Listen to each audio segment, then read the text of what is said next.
Venga, pues la primera de las ponencias del bloque de planificación forestal 2, que sería el que nos atañe esta mañana, es titulado El rol de la empresa privada en la gestión forestal. Lo van a impartir José Luis Prieto, consejero delegado de Extremadura Verde, que es ingeniero técnico forestal por la Universidad de Valladolid. Tiene una amplia experiencia en el sector desde 1995 como jefe de obra, pasando posteriormente a gerencia de otras empresas.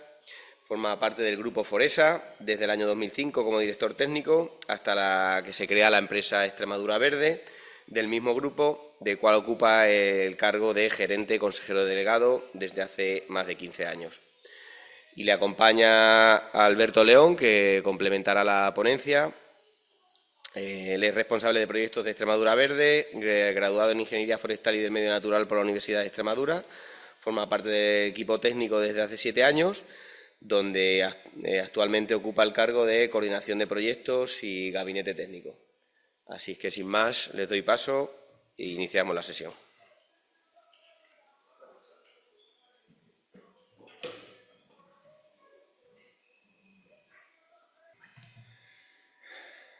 Ya estamos.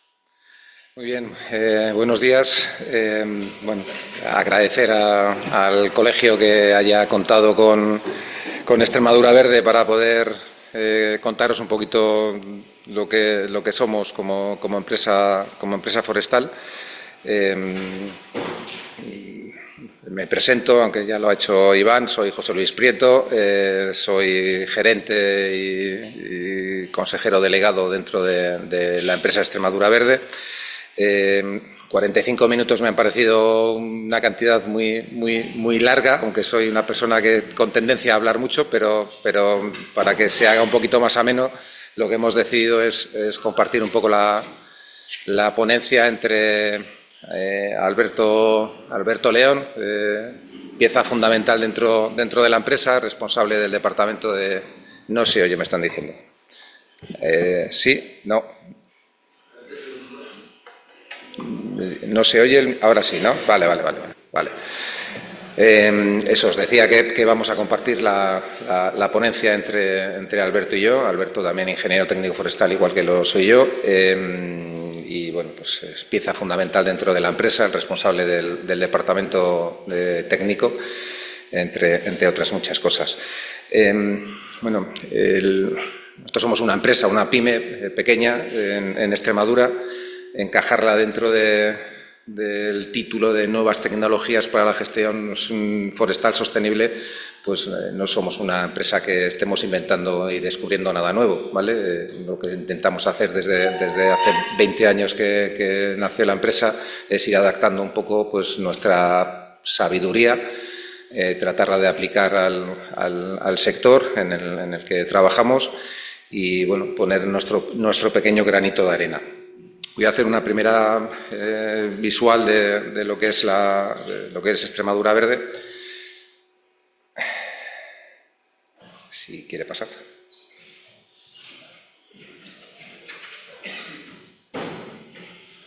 Parece que no quiere.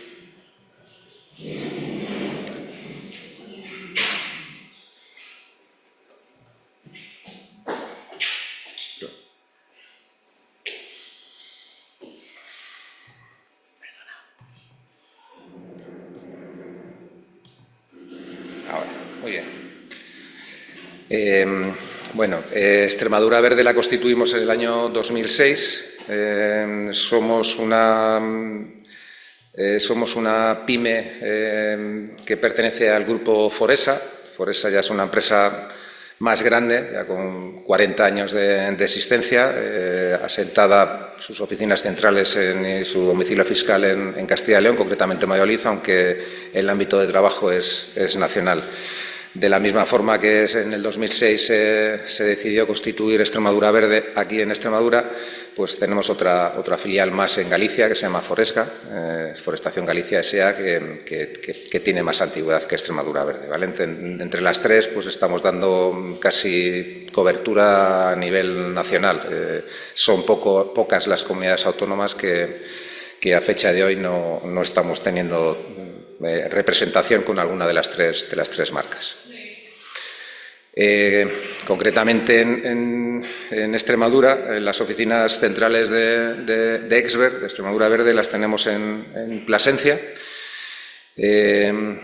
Luego ya os contaré cómo, pero años después abrimos una fábrica, me gusta llamarlo fábrica, es la planta logística de biomasa que la tenemos ubicada en Navalmoral de la Mata, donde fabricamos astilla cribada y clasificada para generación de calor en calderas de biomasa. Y de la misma forma también hemos abierto una delegación en Mérida, en el polígono del Prado, desde donde pues damos servicio, aparte de Confederación Hidrográfica del Guadiana, que es uno de nuestros principales clientes, junto con la Junta de Extremadura, pues también a particulares y demás actividades. De una forma un poco cronológica rápida, el desarrollo a lo largo de estos años en la empresa pues ha sido un poco lo que veis ahí, ¿no? La fundación y la constitución en el 2006, con un nombre, esto como a modo de peculiaridad o singularidad, empezamos a trabajar con la marca de Foresa en Extremadura y bueno, pues no se nos veía como demasiado ubicados dentro de Extremadura, entonces a raíz de los inicios como Foresa, pues decidimos constituir la empresa con un nombre muy extremeño, eso de Extremadura Verde, con los colores de la región en nuestro logotipo, con entidades financieras autonómicas, pues para que no cupiera ninguna duda de que Extremadura Verde es una empresa 100% extremeña. En el 2009 conseguimos ya ir haciendo un poquito más grande la empresa, conseguimos certificarnos con los sellos de AENOR, de la 9000 y la 14000 de calidad y de medio ambiente. En el 2012 diversificamos hacia tema de servicios energéticos con biomasa. Siguiendo nuestro plan de innovación y de tratar de ir ajustándonos a las necesidades del mercado, pues en el 2012 empezamos a trabajar ya con esa planta de biomasa, la instalación de calderas, actuamos como empresa de servicios energéticos. Posteriormente, en el 2017, empezamos a hacer nuestros pinitos en la I+D+I y desde entonces sí que hemos conseguido mantener un poco ese departamento en el que pues investigamos y trabajamos en tratar de mejorar y de adaptar sobre todo lo relacionado con el tema de la biomasa. Un punto importante también para nosotros fue el 2018, que comenzamos a trabajar con las especies invasoras. Firmamos unos contratos, fuimos adjudicatarios de unos contratos de cierta envergadura importantes con la Confederación del Guadiana y con el propio Ministerio de Medio Ambiente en la extracción, control, erradicación del famoso camalote, que durante todos estos años ha estado en boca de todos y que a fecha de hoy no es que esté exterminado, pero sí que ha desaparecido de la visual de la lámina de agua del Guadiana, aunque bueno, la presencia sigue estando ahí en semillas, que seguimos trabajando con un equipo amplio. En el 2022 nos conseguimos certificar en seguridad y salud con el sello la 45000 y de la misma forma también nos hemos certificado en la ISO 16000, que nos acredita como empresa investigadora. De esto, aunque parezca que todas estas ISOs no son más que papeles, al final cuando te tomas en serio todas estas cosas, lo que te provoca es pues estar con una tensión importante a la hora de poder ir pasando auditorías anuales con auditores tipo AENOR, que son bastante exigentes, aparte de caros, todo hay que decirlo, pero bueno, eso nos obliga a llevar ese ritmo. Y por último, en el 2024 pues conseguimos el sello de SURE, que es un sello que certifica y acredita que nuestra biomasa que estamos manejando procede de lugares sanos, en nuestra biomasa no está contaminada y bueno, pues eso también a nuestros clientes cada vez les agrada más. Un vistazo, una línea general. En el 2006, cuando iniciamos, pues éramos dos ingenieros que hacíamos de encargados, de comerciales, de poco menos de motoserristas, hacíamos un poco de todo. Y a lo largo de estos años, que ya el año que viene hacemos 20 años de existencia de empresa, pues hemos pasado, el año 2023 éramos 110 o hemos sido 110 empleados dentro de la empresa, lo que causa mucho orgullo decir. Al poder dar de comer a 110 familias, pues aparte de la presión que del día a día te genera el tendré para pagar las nóminas o no, pero te da mucho orgullo.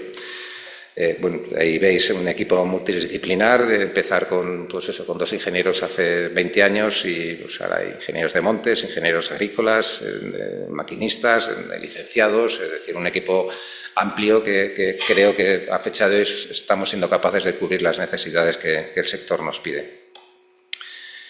De forma paralela al volumen de personal, pues también está el volumen de facturación de iniciar en el 2006 con 600.000 euros, pues a haber facturado 6,5 millones en el 2023, bueno, es significativo de que las cosas muy mal no las estaremos haciendo cuando conseguimos año a año ir aumentando nuestra presencia en Extremadura. Vale, ahora voy a dar paso a Alberto para que nos haga un desarrollo más o menos genérico de las distintas actividades que estamos desarrollando desde el 2006 en Extremadura y nos cuenta él un poco. Bueno, buenos días. Como ya me han presentado Iván y José Luis, lo obviamos. Voy a explicar un poco, como dice José Luis, los trabajos a los que nos dedicamos actualmente. Probablemente un poco el buque insignia o el principal trabajo que realizamos son los tratamientos silvícolas, tanto manuales como mecanizados, todo el conjunto de proces, podas, clareos, claras, etcétera, así como eliminación de los restos, ¿vale? Evidentemente, con la planta de biomasa que ya ha comentado José Luis, pues también tratamos el tema de la madera, tanto la tramitación de los permisos previos, lo que es la ejecución de la corta, la saca, etcétera, y por supuesto pues la compraventa tanto de la madera como de lo que es las propias copas, que para nosotros, para el astillado posterior y evidentemente por la venta de esa astilla tras pasar por la planta de biomasa, ¿vale? Desde los inicios, que luego José Luis entrará un poco más en detalle, como los últimos años con las plantaciones de CO2 y motor verde, la aparición de motor verde y demás en Extremadura, otro de los factores imprescindibles en nuestra empresa son las plantaciones como tal, ¿no? Bueno, todas las labores también, desde la tramitación de los permisos previos igualmente, las diferentes metodologías de preparación del terreno con parques de maquinaria propios, contando con maquinaria menos frecuente como las retroarañas, bulldozer, etcétera, y bueno, pues el suministro de planta, la plantación y la protección. Otra de las cosas que hacemos y que llevamos a cabo es la restauración medioambiental, desgraciadamente con más frecuencia de la que realmente habría que llevarla a cabo, en la restauración en zonas incendiadas, como bueno, control de la erosión, la erradicación y control del camalote, como ha comentado también José Luis en el Guadiana, con la aparición de especies invasoras, otras invasoras también, pero bueno, quizás la más llamativa es el problema del camalote, del que también se ha hecho mucho eco y está bien hacerlo porque es un problema grave que ha existido y que existe. Y bueno, al final también desde hace unos años hasta ahora la aparición de cada vez más fotovoltaicas, parques eólicos, etcétera, pues bueno, las medidas compensatorias que tienen que aplicar, instalación de caja nido, plantación de pantallas vegetales, etcétera. Igualmente la infraestructura de ingeniería rural, repaso de pistas, apertura de cortafuegos, instalación de cerramiento, todo tipo de instalación de pues, cancelas, pasos canadienses, etcétera, ¿vale? Bueno, desde el año 2020 también José Luis entrará un poco más en detalle, los proyectos de absorción de CO2, desde la redacción de los propios proyectos, la elaboración de las propuestas, la redacción de los proyectos, etcétera. Y aquí sí que voy a aprovechar para hacer una reflexión en voz alta. El que me ha escuchado hablar más veces en público lo ha escuchado más veces, pero nosotros como ingenieros creo que somos los primeros que tenemos que empezar a organizar un poco la información. O sea, se está creando un poco un bulo alrededor de una especie que es el Pinus pinaster, al que se le está atesorando un poco la culpabilidad de los grandes incendios forestales. O sea, realmente la culpa no es del Pinus pinaster, es de la gestión posterior o la gestión de las masas de Pinus pinaster. El problema de esto es que nosotros, como ingenieros forestales, somos los que tenemos que hacer ver a la población que desconoce un poco más estos temas que eso es así. O sea, tú no puedes ir a los pueblos y que el vecino del pueblo o el propietario de los terrenos te diga no, aquí pinos no, que estos son los que provocan los incendios. O sea, el pino no provoca los incendios. La gestión del pinar es la que puede potenciar un incendio, ¿no? Entonces, bueno, desde nuestra postura somos los que tenemos que vender y pregonar un poco que no es una especie la que tiene la culpa. Habrá zonas que admitan otras especies, pero hay zonas donde es necesario que el pino esté, ¿vale? Bueno, siguiendo un poco con lo que hacemos después de esta reflexión, como ha comentado José Luis también, la biomasa y redes de calor, todo el tema de astillado, contando con astilladora propia. Posteriormente, el cribado y clasificado en la planta de biomasa y transporte y logística para la comercialización, incluso la instalación y mantenimiento de redes de calor, es decir, el proyecto, instalación como tal de la caldera y posteriormente pues, el mantenimiento de esta y el suministro de la biomasa. Aquí entro un poco ahora más en mi terreno de juego por mi posición. Y también voy a hacer otra reflexión. Como estamos hablando de la gestión forestal, también tenemos que ser portavoces de que la gestión forestal se inicia desde los instrumentos de gestión forestal y es necesario e importante que existan este tipo de instrumentos y que la gente los vea realmente como un instrumento de gestión forestal y no como necesito un proyecto para pedir una subvención. No puede ser que el propietario quiera hacer una ordenación de su monte porque tiene más puntos en una subvención y me olvido del proyecto. No, un instrumento de gestión forestal hay que hacer ver que es un instrumento para ordenar los usos y los recursos del monte, pero que hay que cumplirlo. O sea, que no es un papel para obtener una aprobación y que luego no sirva para pedir una subvención, ¿no? Esto lo tenemos que hacer entre todos, o sea, desde la empresa privada con el contacto directo con el cliente, como posteriormente administraciones y demás a la hora de intercambiar opiniones y ponernos también en la piel del propietario en algunas ocasiones que hacen una inversión en este tipo de trabajo. Hacemos todo este tipo de labores también, como digo, proyectos y planes técnicos, planes de prevención de incendios, etcétera, ¿vale? Desde el año 2017 nos embarcamos en el mundo del I+D, hasta ahora creo que van 9 proyectos en diferentes convocatorias. Bueno, arrancamos a raíz de la planta de biomasa con los combustibles de Extremadura y luego hay uno ahí que siempre hablo de él también porque a mí personalmente es el que más me llama la atención, el ILES térmica, que es el aprovechamiento de la tarama de encina, un recurso que tradicionalmente se ha empleado para hacer picón, que cada vez está más en desuso, prácticamente en desuso. Y bueno, se le intentó dar una segunda vida adaptando este residuo vegetal, por así decirlo, en una materia que sea servible en las calderas actuales, ¿no? En la peletización o el astillado de este residuo que se genera anualmente en la poda de las encinas. Luego también se intentó valorizar el camalote y bueno, aquí pongo todos los que han ido pasando, el último es el que me falta, por eso digo que hay 9, ¿vale? Y lo último que hemos hecho es meternos en otro charco, como decimos habitualmente, y bueno, esto fue una convocatoria live, la primera vez que nos metimos en un proyecto europeo, concretamente el Live Scratnes, que estudia la importancia del matorral en la dehesa, que es muy interesante, luego hablaré un poco más de él, pero bueno, he dejado ahí la web para que le echéis un vistazo y podáis visitarla porque al final es verdad que los sistemas adhesados siempre los imaginamos como un estrato herbáceo y un estrato arbóreo disperso generalmente compuesto por quercinia y el matorral se olvida y no se le da el valor o la importancia que pudiera tener, ¿vale? Y a partir de aquí, pues cómo hemos llegado hasta aquí, José Luis os entra más en detalle que lleva desde el principio hasta el día de hoy. Esto se hace más ameno, pienso, nos movemos y tal. Estoy viendo que nos va a sobrar mucho tiempo, o sea que yo creo que las tarjetas no van a ser necesarias. Alberto os ha hecho una visual más o menos detallada y genérica de las distintas actividades a las que nos dedicamos.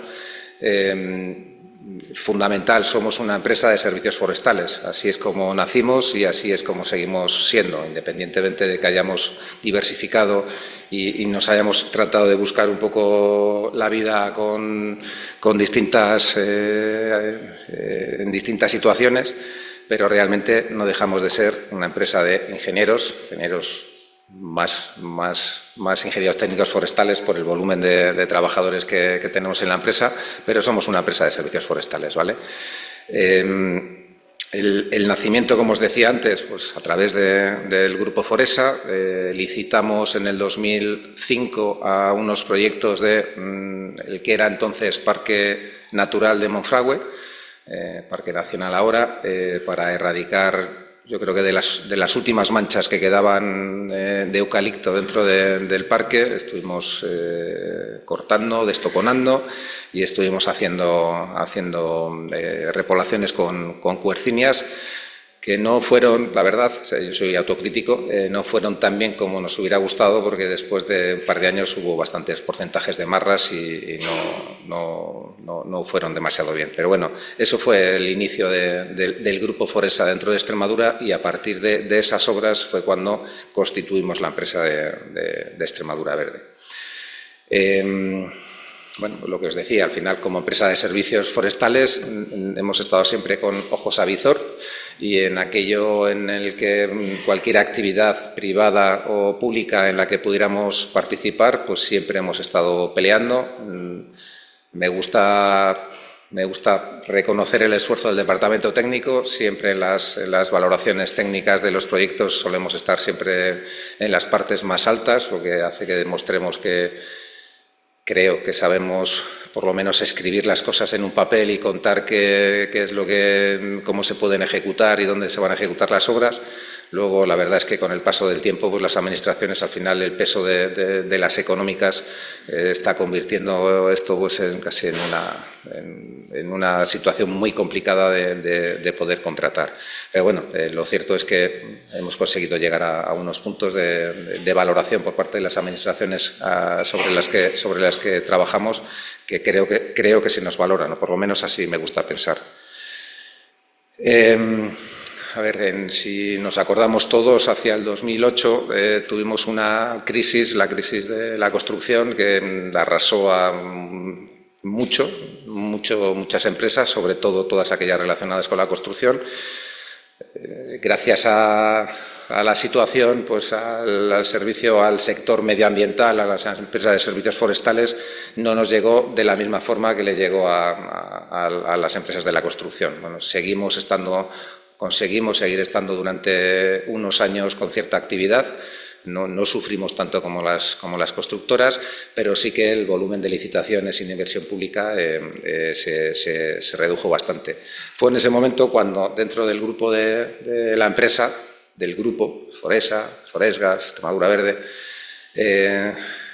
nos pusimos a reflexionar. Hay alguno de mis socios que es bastante más listo que yo, a poco, pero consiguió plantear alternativas para poder seguir sobreviviendo y no depender tanto de la inversión de la administración, ¿no? Entonces fue en ese momento cuando decidimos hay que diversificar más de lo que estamos diversificando. Además de nuestras motosierras, nuestras desbrozadoras y nuestra bulldozer haciendo preparaciones del terreno y demás, ¿a qué nos podemos dedicar? Como chorizos no sabíamos hacer ninguno, pues nos pareció que una opción fácil hacia la que podíamos dirigirnos era pues el concepto de biomasa, ¿no? Entonces, ya en Galicia, en el año 2010, se construyó una planta similar a la que estáis viendo ahora ahí, una planta se recepciona la biomasa, se clasifica, se criba y se acaba vendiendo a terceros o en nuestras propias instalaciones. Y de la misma forma que se hizo en Orense, pues año y medio después construimos en Navalmoral de la Mata esa instalación. ¿Por qué Navalmoral?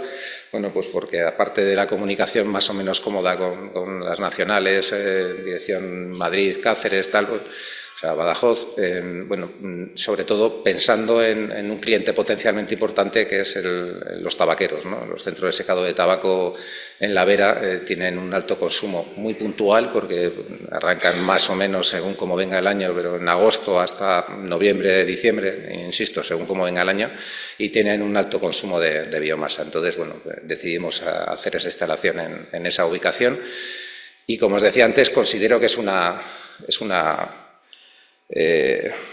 fábrica, ¿vale? Entonces, lo de la biomasa parece que se le da la importancia que se le da, pero realmente, fuera parte de la inversión, que fue una inversión muy gorda la que tuvimos que hacer ahí, pero nosotros no manejamos un subproducto como puede ser el hueso de aceituna, la cáscara de almendra y tal, que son biomasas fantásticas y que también funcionan muy bien en la quema de calderas, pero al final esos son subproductos de una actividad primaria, es decir, los olivos y las aceitunas no se recogen para el hueso, se recogen para hacer aceite, ¿no? Entonces, si una vez que has hecho tu aceite, tienes tu orujillo, tienes tu tal, que es un desecho que tú tienes ahí y ahora hace años ya se puso un valor, entonces lo mismo sucede con la cáscara de almendra, que cada vez hay más plantaciones de almendros, cada vez hay más almendras y por lo tanto cada vez hay más cáscara de almendra, que es un competidor directo de mi astilla por el precio, ya no por la calidad de la biomasa, porque al final el poder calorífico es similar y el manejo también es más o menos similar, pero ellos son subproductos, mientras que nosotros lo que hacemos es fabricar. Nosotros compramos el árbol en pie, en aquellos sitios donde selvícolamente ya se necesita cortar, hacer un claré, una corte, lo que sea, se saca esa madera, la procesamos en monte, la astillamos, la transportamos a Navalmoral de la Mata y ahí, a través del proceso de cribado y de clasificado, pues separamos unas cosas, todo es biomasa, pero por tamaños hacemos una clasificación, que es lo que luego acabamos vendiendo. No solamente nos quedamos en la construcción de la planta de la biomasa, sino que también dimos un paso más adelante y nos dedicamos, lo conseguimos durante un periodo corto de tiempo, a instalar y montar calderas de biomasa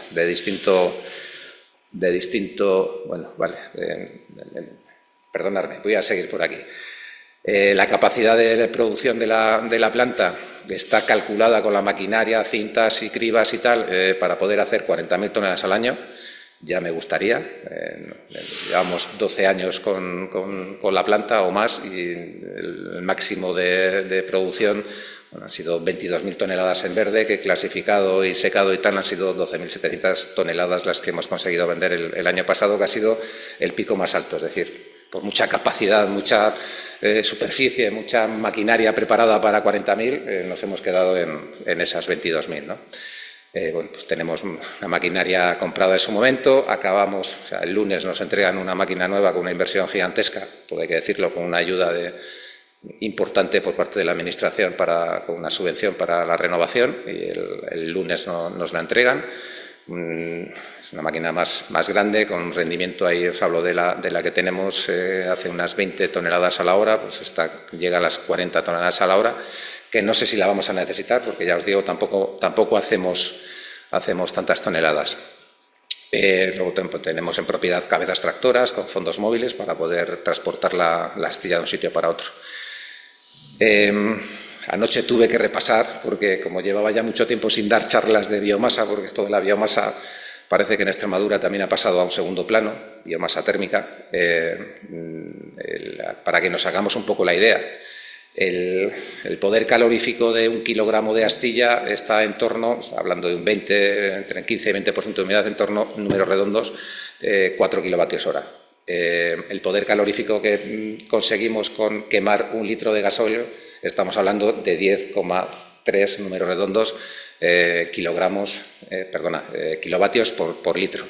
Si hacéis esa conversión con esas 12.700 toneladas, que dices, ¿eso es mucho o es poco? Bueno, pues eso es la equivalencia en poder calorífico a 5 millones de litros de gasóleo, que eso a lo mejor ya sí que nos toca más la fibra sensible, tanto en la cabeza como en el bolsillo. Es decir, 5 millones de litros de gasóleo a 1,5, estás hablando de 7-8 millones de euros en producción de calor si fuera gasóleo, mientras que eso llevado a astilla, ese mismo poder calorífico, esas 12.700 toneladas, podemos estar hablando, no llega a 2 millones de euros. Es decir, la bonanza que tiene la biomasa para producir calor frente a un combustible fósil es una maravilla, ¿vale? Problemas.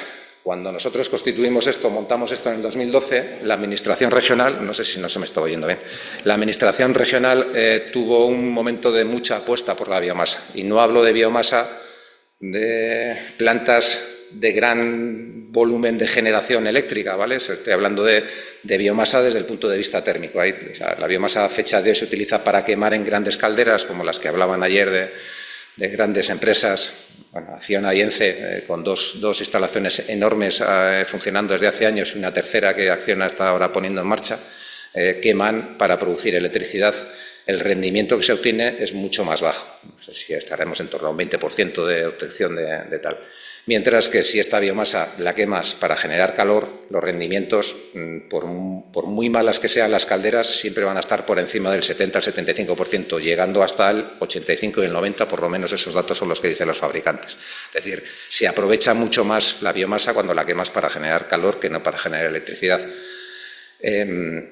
Pero bueno, en aquellos entonces la Administración regional sí que estaba apostando mucho. Se planteaba poner calderas en edificios públicos, sacar líneas de subvenciones y tal. Y estuvimos durante un par de años pues, con estas charlas muy frecuentes en muchos sitios, tratando de tal, pero la realidad es que, para bien o para mal, apareció el boom de las fotovoltaicas, que siguen siendo energías renovables, y la Administración, a fecha de hoy, desde hace ya varios años, no ha vuelto a nombrar la biomasa para nada, ¿vale? O sea, sí que hay alguna línea, como la que os decía antes, de una subvención para que te puedas comprar una máquina nueva y tal, pero ya lo de instalar calderas de biomasa en organismos, en edificios propios, que siempre he defendido que no puedes predicar si no tienes el ejemplo. Es decir, Administración, ¿quieres que el ciudadano utilice la biomasa?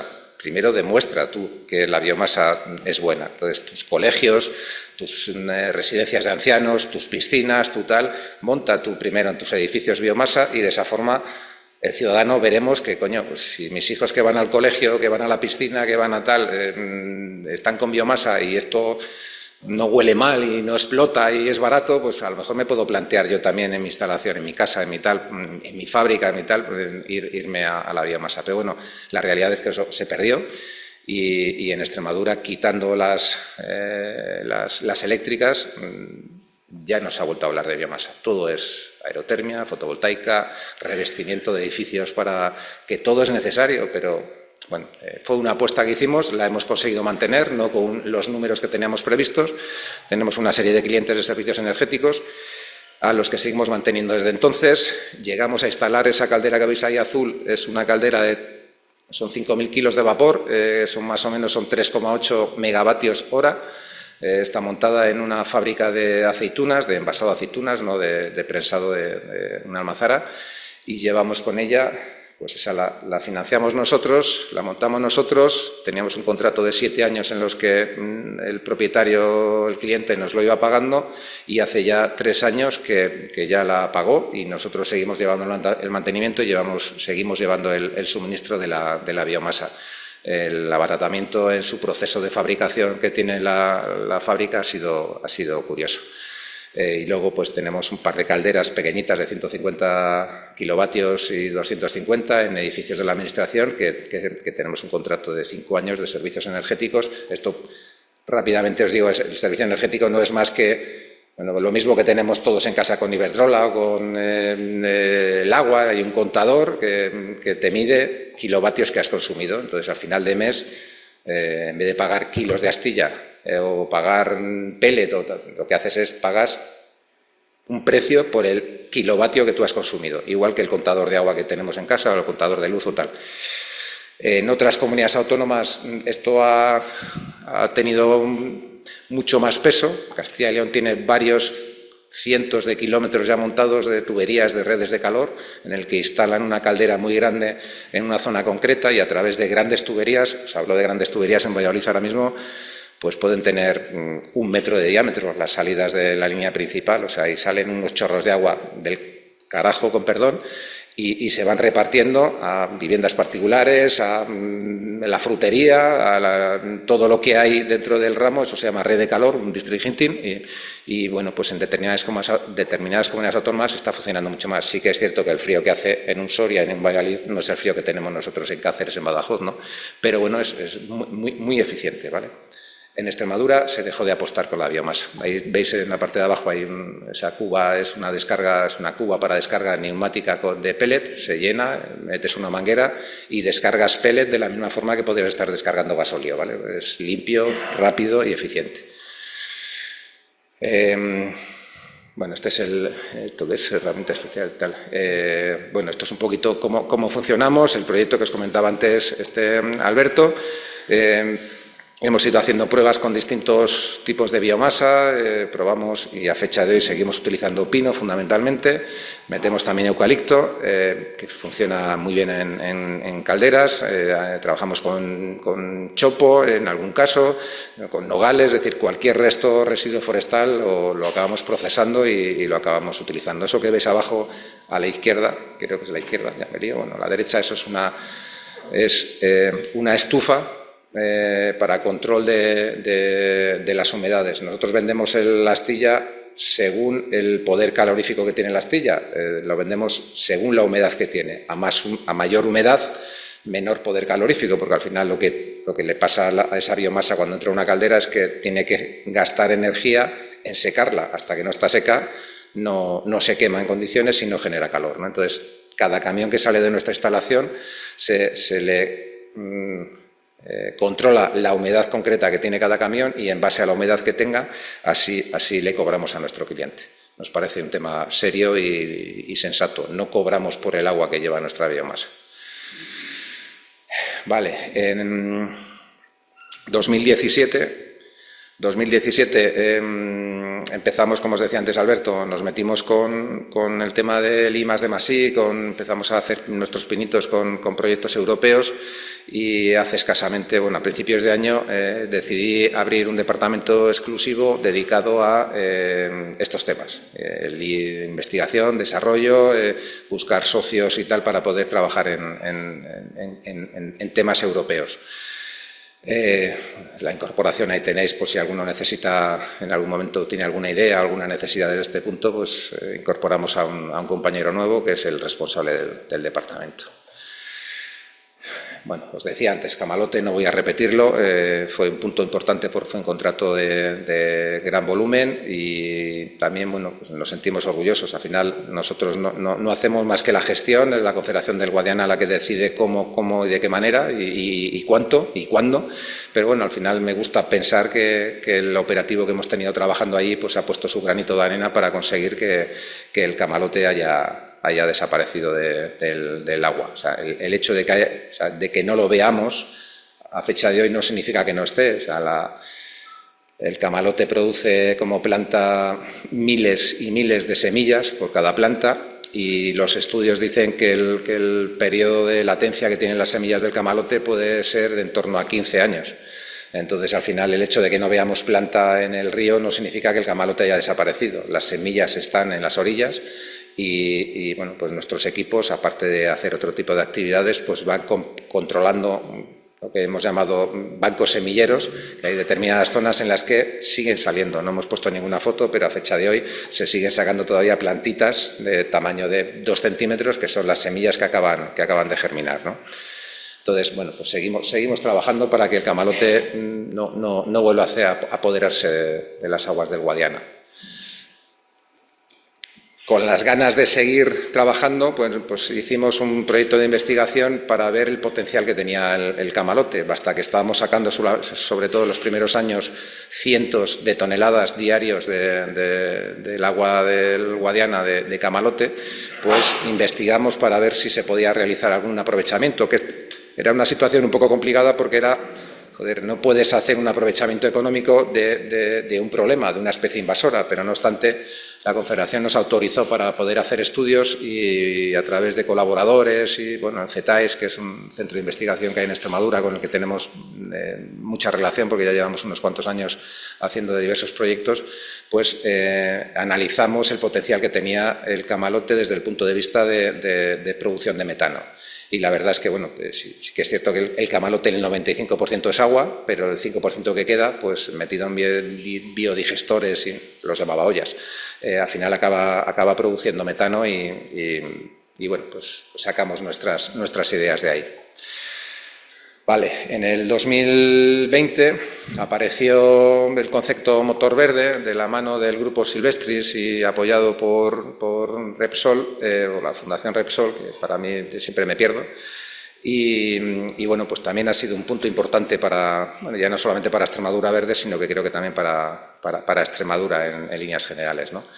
Se pusieron en contacto con nosotros, llegamos a un entendimiento y bueno, pues al final actuamos, los funcionarios que me sufrís a diario, bueno, pues intentamos desde Extremadura Verde hacer un poco de labor comercial, tanto como la Administración, como con particulares, como con ayuntamientos, para conseguir que esto se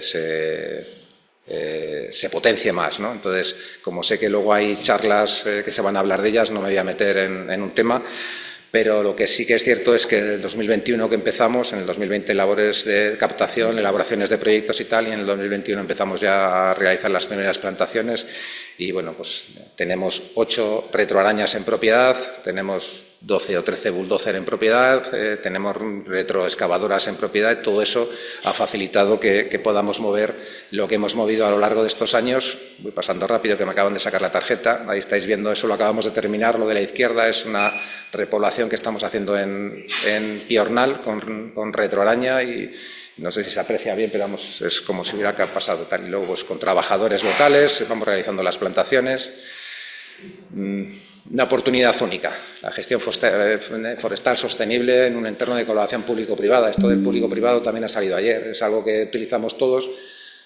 Nos está costando tanto al público como al privado que realmente esto se lleve a cabo, pero es fundamental tratar de aprovechar, bajo mi punto de vista, la inversión privada para poder mejorar nuestros montes. O sea, a cambio de CO2, joder, es que van a expoliar, como dicen por ahí, los montes de Extremadura las grandes empresas. Los montes de Extremadura están muy necesitados de inversión, no hay dinero para poder, no sé cuántas miles de hectáreas hablaba ayer que tiene la Administración en montes de utilidad pública y no se llega a poder trabajar sobre ellas. Importante componente social, es decir, en el año 2023 tuvimos, bueno, creo que está por ahí el dato, 300 y pico personas que dimos de alta. Con eso no digo que estuvieran las 300 trabajando a la vez. El sector forestal, la gente trabaja 2 días y coño, esto es muy duro, me voy, pero pasaron 314 o 300 altas dimos en trabajadores. Hay unos datos genéricos de lo que ya hemos hecho, de proyectos que tenemos ahora presentados en la Administración pendientes de resoluciones administrativas por distintos motivos y la previsión es que contamos con la esperanza de que podamos seguir trabajando en esta línea. Ahí sale un número de 5.150 hectáreas, parte de ellas que están ejecutadas y otras que están en proceso de tramitaciones, lo que ha generado 92.000 jornales, 300 puestos de trabajo. Quiero decir que el componente, fuera parte de la ayuda al monte y a las necesidades, el componente social que esto tiene es bárbaro. Bueno, se nos acaba el tiempo, esto os lo va a contar Alberto, es lo que os decía él antes del proyecto LIFE, esos son las empresas con las que, bueno, los entes, ¿cómo los llamáis? Los partners con los que estamos en el proyecto, un proyecto de 3 millones y pico de euros y que finaliza el año que viene ya, ¿no? En el 16. Bueno, ya os lo he contado, en el año, la campaña, no en el año, campaña, es decir, desde octubre del 24 hasta, de octubre del 22 hasta mayo del 23 o marzo del 23, la campaña de plantación plantamos 267.700 plantas en Extremadura, que para mí, igual que os decía antes, que es un orgullo pensar que 110 personas viven de esta empresa, pues pensar que en Extremadura, que se llevaba sin plantar arbolitos desde hace mucho tiempo, llegar a esas cifras también fue un tema importante. Esta se la ha trabajado Alberto, como otras muchas, singular e importante. Las líneas del paro en las zonas de Urdes donde hemos estado trabajando, contrastando 2023-2024, es decir, o sea, no vendemos lo del componente social como algo tal, está registrado, esos datos no son nuestros, esos datos del censo y de la seguridad social. El paro, desde que apareció Motor Verde en Extremadura, el paro en las Urdes se ha reducido una barbaridad, o sea, una barbaridad, es una realidad, ¿vale? Ya me han sacado la tarjeta.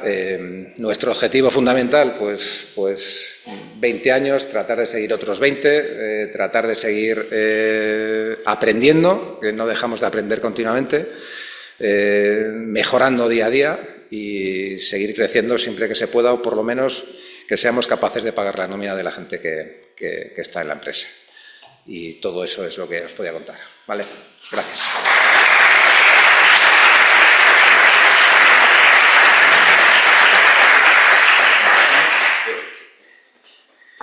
Muchas gracias a los dos. Habéis acotado los 45 minutos justos.